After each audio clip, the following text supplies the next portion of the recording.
श्री स्वामी समर्थ. तुम्हा सगळ्यांच्या आपल्या स्वामी सूत्र चॅनलवर मनापासून स्वागत. स्वामी भक्त हो, आज पुन्हा एकदा तुमच्यासाठी नवीन व्हिडिओ घेऊन आलेले आहे. व्हिडिओच्या माध्यमातून नवीन माहिती आपण जाणून घेणार आहोत.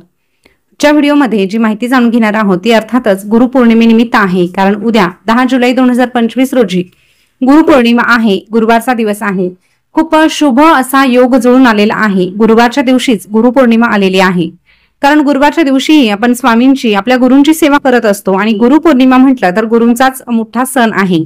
तर बघा, उद्याच्या दिवशी आपल्याला हळदीचे देखील उपाय करायचे आहे. त्या संबंधितला जो व्हिडिओ आहे तो चॅनलवर ऑलरेडी अपलोड केलेला आहे. तो बघितला नसेल तर तोही तुम्ही बघू शकता. आणि जर तुम्हाला स्वामींना गुरु बनवण्याची इच्छा असेल तर स्वामींना गुरु कसं बनवावं, त्याचे नियम काय आहे, हा देखील व्हिडिओ चॅनलवर बनवलेला आहे. तोही तुम्ही बघू शकता.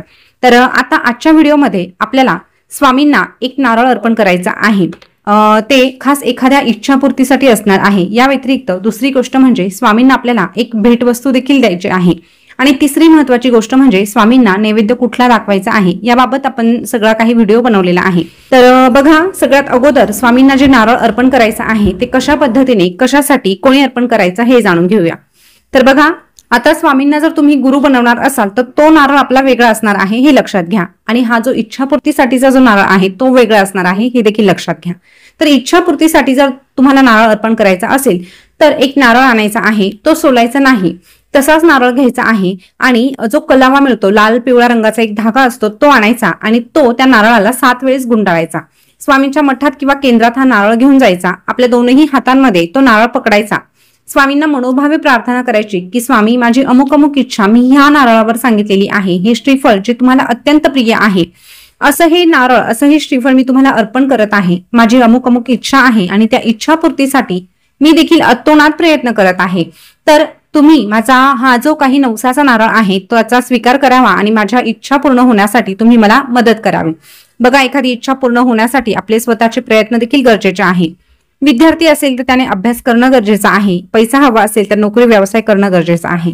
म्हणूनच तुम्हाला सांगितलं आहे की कष्ट देखील महत्वाचे आहेत. जर तुम्ही प्रामाणिकपणे कष्ट करत आहात तर नक्कीच तुम्ही अशा प्रकारचा नवसाचा नारळ स्वामींना अर्पण करू शकतात. पण आपण काहीही कष्ट करायचे नाही आणि स्वामींना विनवणी करायची तर ते कुठेतरी चुकीचं आहे. तर अशा पद्धतीने तुमच्या इच्छापूर्तीसाठी तुम्ही असा एक नारळ अर्पण करू शकतात. दुसरी महत्वाची गोष्ट म्हणजे स्वामींना आपल्याला उद्या एक भेटवस्तू देखील द्यायची आहे. जी भेटवस्तू मिळाल्याने स्वामी महाराज नेहमीच आपल्यावर प्रसन्न होणार आहे. आता भेटवस्तूचं म्हणायला गेलं तर अगदी लहान बाळांपासून ते मोठ्या वयोवृद्धांपर्यंत व्यक्तींना भेटवस्तू मिळाल्यावर खूप आनंद होतो. अगदीच ती भेटवस्तू छोटी असेल किंवा मोठी असेल, आपल्याला कोणी भेटवस्तू दिली तर आपल्याला खूप आनंद होतो. तसंच स्वामींचं देखील आहे. त्यामुळे आपल्याला स्वामींना देखील भेटवस्तू द्यायची आहे. पण आता प्रश्न असा निर्माण होतो की स्वामी जे ब्रह्मांड नायक आहे, ज्यांनी स्वतः हे ब्रह्मांड तयार केलेलं आहे, त्या ब्रह्मांडातील प्रत्येक गोष्ट त्यांची आहे. अगदी झाडं, फुलं, पानं, सगळं काही त्यांचं आहे. आपण जे कमावतो ते देखील त्यांनी आपल्याला दिलेलं आहे. आपल्याकडे त्यांनी बुद्धी दिलेली आहे. आपल्याला कष्ट करण्याची जी शक्ती आहे ती त्यांनी दिलेली आहे. त्यामुळे सगळं काही त्यांचं आहे. मग असं काय आहे जे आपण त्यांना देऊ शकतो, ज्याने खरंच आपल्याला देखील समाधान मिळणार आहे आणि स्वामी देखील प्रसन्न होणार आहे. तर बघा, स्वामींना भेटवस्तू देण्यासाठी आपल्याकडे फक्त आणि फक्त मनापासून भक्ती आहे. ती जर आपण मनापासून दिली तर निश्चितच स्वामींना देखील खूप आनंद मिळणार आहे. अगदी बऱ्याच ठिकाणी स्वामींना पौर्णिमेच्या दिवशी मोठमोठ्या महागड्या वस्तू दान केल्या जातात किंवा काही ठिकाणी पैशांच्या स्वरूपात देखील दानधर्म केलं जातं. अर्थात ज्याची आर्थिक परिस्थिती चांगली आहे त्याने नक्कीच दान करावं, हरकत नाही. अन्नदान तुम्ही करू शकतात. केंद्रामध्ये ज्या कुठल्या गोष्टी, अगदी केंद्रामध्ये देखील माचीस पासून ते मोठमोठ्या गोष्टींपर्यंत प्रत्येक वस्तू लागत असते. त्यामुळे जसं आपल्याला शक्य होणार आहे तशा वस्तूंचं आपण दान नक्कीच करू शकतो. पण आपल्याला खास स्वामींना भेटवस्तूच्या रूपामध्ये जर काही द्यायचं असेल तर ती फक्त भक्ती आहे. मग भक्तीसाठी आपण काय निवडू शकतो तर बघा, स्वामींच्या भरपूर प्रकारच्या सेवा आहे. जसं की स्वामी चरित्र सारामृत आहे, तारक मंत्र आहे. श्री स्वामी समर्थांची एक माळ जरी जपली तरीही स्वामींना खूप आनंद होत असतो. ह्या ज्या काही सेवा आहे, ज्या तुम्हाला सहज करणं शक्य होणार आहे, ती सेवा तुम्हाला स्वामींना भेटवस्तूच्या स्वरूपात द्यायची आहे. स्वामींना सांगायचं की आजपासून मी तुमची ही सेवा करणार आहे. त्या बदल्यात तुम्ही असं म्हणू नका की मग मला नोकरी मिळू द्या किंवा मला हे मिळू द्या, ते मिळू द्या, कारण तो आपला एक प्रकारचा स्वार्थ होणार आहे. त्यामुळे निस्वार्थी भावनेनं आपल्याला स्वामींना कुठली तरी एखादी सेवा अर्पण करायची आहे. अर्थात तुम्ही ती सेवा करायला सुरुवात केली की तुमच्या आपोआपच इच्छा, मनोकामना पूर्ण व्हायला सुरुवात होणारच आहे. पण तरीही निस्वार्थी रूपाने एखादी सेवा जर तुम्ही स्वामींना अर्पण केली भेटवस्तूच्या रूपामध्ये तर निश्चितच तुम्हाला त्याचं संपूर्ण फळही मिळणार आहे. आणि स्वामींचा जो कृपा आशीर्वाद आहे तो देखील आपल्यावर कायमस्वरूपी राहणार आहे। तर स्वामी भक्त हो, स्वामींना काय भेटवस्तू द्यायची हे देखील तुम्हाला समजलेलंच आहे। त्यानंतर तिसरी महत्वाची गोष्ट म्हणजे स्वामींना नैवेद्य काय दाखवायचा। तर स्वामींना ज्या काही गोष्टी आवडतात त्यापैकी कुठल्याही एका पदार्थाचा जर तुम्ही नैवेद्य दाखवला तर निश्चितच स्वामींचा आशीर्वाद आपल्याला प्राप्त होणारच आहे। या व्यतिरिक्त स्वामींना आपण फक्त दूध साखर जरी ठेवलं तरीही स्वामी खुश होतच असतात, कारण स्वामींना आपल्याकडून कुठलीही कधीच अपेक्षा नसते। पण आपल्या समाधानासाठी जर आपण स्वामींची आवड निवड जपून नैवेद्याचे पदार्थ बनवले तर निश्चितच आपल्याला देखील समाधान मिळणार आहे। तर त्यामध्ये सगळ्यात पहिला आणि महत्वाचा म्हणजे पुरणपोळी। स्वामींना पुरणपोळी अतिशय प्रिय आहे। पुरणपोळी गुरु आणि शिष्याचं प्रतीक वाटत असतं, त्यामुळे जर आपण स्वामींना पुरणपोळीचा नैवेद्य दाखवला तर स्वामीही प्रसन्न होणार आहे आणि कुठेतरी आपल्याला देखील त्याचं समाधान मिळणार आहे। दुसरी गोष्ट म्हणजे कांदा भजी। कांदा भजी देखील स्वामींना अतिशय प्रिय आहे। त्यानंतर बेसन पिठाचे लाडू किंवा बर्फी, बेसन पिठाचे लाडू देखील स्वामींना खूप प्रिय आहे, त्यामुळे तुम्ही तो पदार्थ देखील दाखवू शकतात नैवेद्य म्हणून।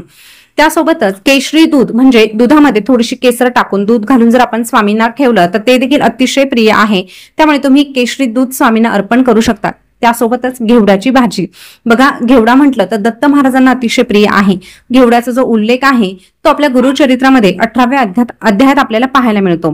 त्यामुळे हा जर घेवडा आपण नैवेद्यात अर्पण केला तर निश्चितच स्वामी आपल्याला आशीर्वाद तर देणारच आहे, पण त्यांनाही एक प्रकारचा आनंद मिळणार आहे आणि त्यांना आनंद झाल्यावर आपल्याला देखील त्याचं समाधान लाभणार आहे। त्यामुळे नैवेद्यामध्ये कुठले पदार्थ आपल्याला घ्यायचे आहे हे देखील तुम्हाला व्हिडिओच्या माध्यमातून सांगितलेलं आहे। आता बघा, ज्यांना गुरुपौर्णिमेचं व्रत करायचं आहे ते देखील गुरुपौर्णिमेचं व्रत करू शकतात। आता अर्थात काहींचं पौर्णिमेचं देखील व्रत राहणारच आहे। तर हा जो उपवास आहे तो संध्याकाळी सोडला जातो। तुम्ही संध्याकाळी जर नैवेद्य केला तरीही चालणार आहे, किंवा जर तुम्हाला उपवास करणं शक्य होणार नसेल तर तुम्ही दुपारी 10:30च्या आरतीला वगैरे जसं आपण नैवेद्य ठेवतो तशा प्रकारे 10:30 पर्यंत तुम्ही स्वयंपाक पाणी करून घेऊ शकतात आणि नैवेद्य अर्पण करू शकतात। किंवा अगदीच 10:30 पर्यंत तुम्हाला शक्य झालं नाही तर तुम्ही दुपारच्या वेळेस कधीही स्वामींना नैवेद्य ठेवू शकतात, किंवा संध्याकाळच्या वेळेस जरी ठेवलात तरीही चालणार आहे। आता प्रश्न असा निर्माण होतो की स्वामींना गुरुपौर्णिमेच्या दिवशी उपवासाचे पदार्थ नैवेद्य म्हणून ठेवायचे का? तर नाही, उपवास हा आपल्याला असतो, आपण आपल्या गुरूंसाठी उपवास करायचा आहे। त्यामुळे नैवेद्य हा फक्त फराळाचाच करायला हवा असं काहीही नाही। तुम्ही स्वामींच्या आवडीचे कुठलेही पदार्थ बनवू शकतात। ज्यांना नोकरी व्यवसायामुळे अगदी सगळा स्वयंपाक करणं शक्य होणार नाही त्यांनी बाजारातून एखादी मिठाई म्हणजे पिवळ्या रंगाची मिठाई, पिवळ्या रंगाचे पेढे वगैरे आणले आणि ते नैवेद्य म्हणून ठेवले तरीही चालणार आहे। तर अशा पद्धतीने तुम्ही गुरुपौर्णिमा साध्या सुध्या पद्धतीने सहजरित्या साजरी करू शकतात। फक्त नियम असा आहे की उद्याच्या दिवशी कमीत कमी उद्याच्या दिवशी का होईना आपल्याला स्वामींच्या मठामध्ये हजेरी लावायचीच आहे। दिवसभरामध्ये जेव्हा शक्य होईल तेव्हा का होईना पण मठामध्ये जायचं आहे, स्वामींना एक श्रीफळ अर्पण करायचं आहे। आता नवसाचा नारळ जर तुम्हाला अर्पण करायचं असेल तर ते तुम्ही करायचंच आहे, पण जर तुम्हाला नवस वगैरे करायचं नसेल तरीही स्वामींसाठी खडी साखर त्यासोबतच एखादं श्रीफळ घेऊन जायचं आहे। या व्यतिरिक्त जर तुम्हाला काही दानधर्म करण्याची इच्छा असेल तर नक्कीच तुम्ही ते दानधर्म देखील करू शकता। तर दान करताना शक्यतो पिवळ्या रंगाच्या वस्तूंचा त्यामध्ये समावेश असू द्या, किंवा मग पिवळ्या रंगाची वस्त्र दान करायची इच्छा असेल, किंवा मग पिवळ्या रंगाचा प्रसाद जरी तुम्हाला अर्पण करायचा असेल तरीही चालणार आहे, पण पिवळ्या रंगाचा समावेश जर तुम्ही केला तर तुमचं गुरुबळ मजबूत होण्यासाठी मदत मिळणार आहे। त्यासोबतच गुरुपौर्णिमेनिमित्त कुठल्या सेवा कराव्या तर तुम्ही स्वामी चरित्र सारामृतचा एक पाठ करू शकतात, किंवा स्वामी चरित्र गुरुचरित्र अवतरणिका देखील तुम्ही वाचली तरीही चालणार आहे, किंवा स्वामींच्या 11 माळा जप करणं शक्य झालं तर ते देखील तुम्ही करू शकता। तर स्वामी भक्त हो, सेवा कुठला करावा हे देखील थोडक्यात सांगितलेलं आहे, पण यामधला डिटेलचा जो व्हिडिओ आहे तो देखील तुम्ही चॅनलवर जाऊन बघू शकतात। माहिती कशी वाटली कमेंट करून नक्की कळवा। चॅनलवर पहिल्यांदा आले असाल तर चॅनलला सबस्क्राईब करा, शेजारचं बेल बटन देखील प्रेस करून ठेवा, जेणेकरून नवीन आलेली अपडेट सगळ्यात अगोदर तुमच्यापर्यंत पोहोचेल। पुन्हा भेटूया नवीन व्हिडिओ सोबत नवीन माहिती घेऊन। तोपर्यंत बोलत रहा श्री स्वामी समर्थ, जय जय स्वामी समर्थ। धन्यवाद।